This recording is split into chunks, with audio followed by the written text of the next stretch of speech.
Welcome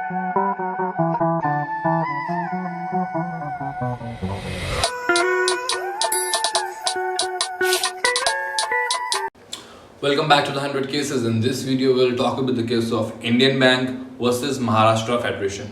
And if you want to check out this case in a descriptive manner, please check out the link in the description and make sure to subscribe to this channel because we come back to you twice every week.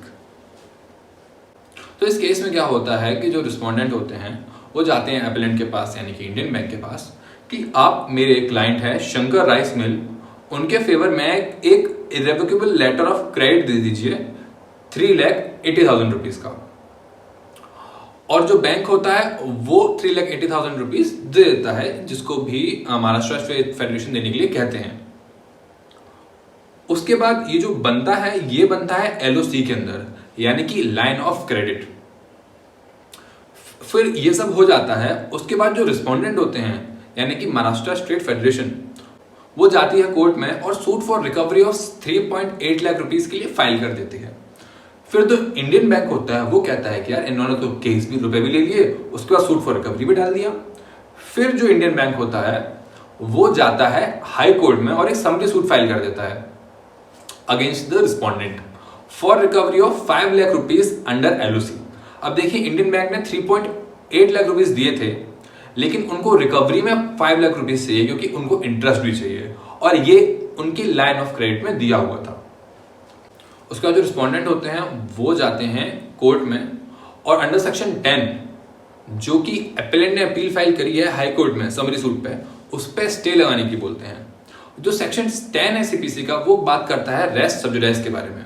ये कहता है कि अगर कोई civil suit पहले से ही किसी civil court में चल रहा है तो वो केस दोबारा से किसी सिविल कोर्ट में नहीं लाया जा सकता।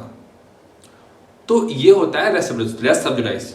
तो जो रिस्पोंडेंट होते हैं उनका ये कहना होता है कि जो केस है वो ऑलरेडी चल रहा है इसलिए समरी सूट फाइल नहीं कर सकते। अब ये केस जाता है सिंगल लर्न जज पे और वो जज ये कहता है कि सेक्शन 10 है वो समरी सूट के अंदर नहीं आता, वो समरी सूट को कवर नहीं करता। और उसका रीजन ये है कि जो सेक्शन 10 है वो स्पेसिफिकली बात करता है सिविल सूट्स की और जो समरी सूट है वो सिविल सूट के नेचर में नहीं आता है, इसीलिए यहाँ पे सेक्शन 10 अप्लाई नहीं होगा। वहीं जो डिवीजन बेंच होती है वो ये कहती है कि सेक्शन 10 समरी सूट को कवर करता है। उसके बाद ये मैटर जाता है हाई कोर्ट में। उसके बाद हाई कोर्ट इस केस में ये कहता है कि जो सेक्शन 10 है वो रोकता नहीं है, वो बार पुट नहीं करता है इंस्टीट्यूशन ऑफ सूट्स पे। अब उसका कहने का मतलब क्या है यहाँ पे कि जो सेक्शन 10 है वो कब अप्लाई होगा। आप सूट को इंस्टीट्यूट कर सकते हैं भले ही वो पहले से ही चल रहा हो, लेकिन जो सेक्शन 10 है वो बार करता है ट्रायल को, इंस्टीट्यूशन ऑफ सूट्स को नहीं। अब देखिए सूट इंस्टीट्यूट कब होता है, जब आप पेटिशन प्ली फाइल करते हैं, जब आप प्ली फाइल करते हैं तब आप सूट इंस्टीट्यूट कर रहे होते हैं। और सूट का ट्रायल कब शुरू होता है, जब हियरिंग शुरू होती है। तो इसका मतलब जो ट्रायल है वो लेटर स्टेज होता है एक केस का।